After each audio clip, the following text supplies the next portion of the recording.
আর গরুকে নিয়ে ছোট ভাইয়ের বাড়িতে আশ্রয় চাইতে গেল, কিন্তু তারা আশ্রয় দিতে রাজি হলো না। আরে ভাই, তুমি দেখছি পুরো পরিবার নিয়ে চলে এসেছো, এমনকি গরুটাকেও সঙ্গে এনেছো। এই বৃষ্টির দিনে এসব কি কাণ্ড! ওই গরু আমাদের বাড়িঘর নষ্ট করবে। আমি এসব একদম পছন্দ করি না। তোমরা অন্য কোথাও যাও। প্রতি বছর বর্ষা এলেই তোমরা আমাদের বাড়িতে এসে উঠো, যত সব। বলছি, তোমার জন্যই তো এত বাড়াবাড়ি করার সুযোগ পেয়েছে। কিছু বলো না বলেই বারবার চলে আসে। যাও যাও, আমাদের একটু শান্তিতে থাকতে দাও। এই বলে রতনের ভাইয়ের স্ত্রী দরজা বন্ধ করে দিল। রতনরা ভাঙা মন নিয়ে আবার নিজেদের ডুবে যাওয়া বাড়ির দিকে ফিরে গেল। ওগো, তুমি একদম ভেঙে পড়ো না। দেখবে, একটা না একটা আশ্রয় আমরা ঠিকই পাবো। উপরওয়ালার উপর ভরসা রাখো। এরপর রতন তার ছেঁড়া জাল নিয়ে আবার বের হলো। হারিয়ে যাওয়া টাকার পুঁটলির খোঁজে আগের দিনের সেই বড় বটগাছের কাছে গেল।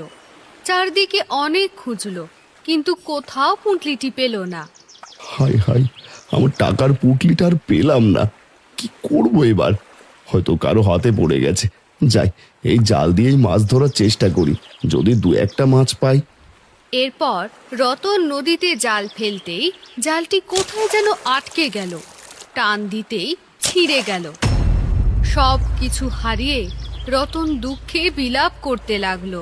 এ কি সর্বনাশ হলো আমার! আমার টাকাও হারিয়ে গেল, জালটাও ছিঁড়ে গেল। এদিকে বন্যার পানিতে আমার ঘর ডুবে গেছে। এখন আমি আমার স্ত্রী সন্তানকে নিয়ে কিভাবে বাঁচবো? বৃষ্টি পড়ি, দেখো, সেই লোকটা আবার এসেছে। সে তার টাকা খুঁজছে, আর তার জালটাও ছিঁড়ে গেছে। আমার মনে হয় এবার তার টাকার পুঁটলিটা ফিরিয়ে দেওয়া উচিত। লোকটাকে খুব অসহায় মনে হচ্ছে। হ্যাঁ, তুমি ঠিকই বলেছ। তবে আমি আগে তার সততার পরীক্ষা নিতে চাই। যদি সে সত্যি সৎ মানুষ হয়, তাহলে আমি তাকে পুরস্কৃত করব। এই যে জেলে ভাই, শুনছো? আমি বৃষ্টি পড়ি। গাছের ওপরের দিকে তাকাও। তুমি কেন কাঁদছো? কি হয়েছে তোমার? কে কে ওমা, তুমি তো সত্যিই পড়ি। আসলে আমি একজন গরিব জেলে। কাল গরুর জন্য ঘাস কাটতে এসে হয়তো এখানে আমার টাকার পুঁটুলিটা ফেলে রেখে গিয়েছিলাম। সেটাই খুঁজতে এসেছি, কিন্তু পাচ্ছি না। এদিকে আমার জালও ছিঁড়ে গেছে, আবার বন্যার পানিতে আমার ঘরও ডুবে গেছে।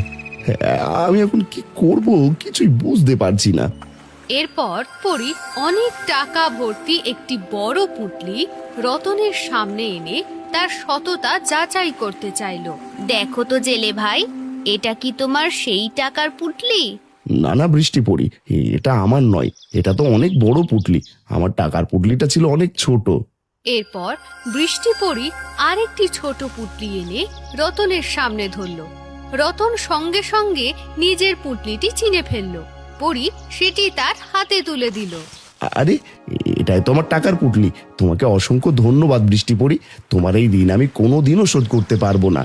আমি তোমার সততায় খুবই মুগ্ধ হয়েছি জেলে ভাই, তাই আমি তোমাকে পুরস্কার দিচ্ছি। আজ থেকে এই গাছ বাড়িতে তুমি তোমার পরিবার নিয়ে থাকবে, কারণ দুদিন পরেই এই গ্রামে ভয়াবহ বন্যা হবে। আর এই নাও একটি জাদুর বড়শি। এই বড়শি দিয়ে নদীতে মাছ ধরলে আর কোনো কষ্ট হবে না। এসবই তোমার সততার পুরস্কার। সবকিছু শুনে রতন আনন্দে আত্মহারা হয়ে গেল। সে দ্রুত বাড়িতে ফিরে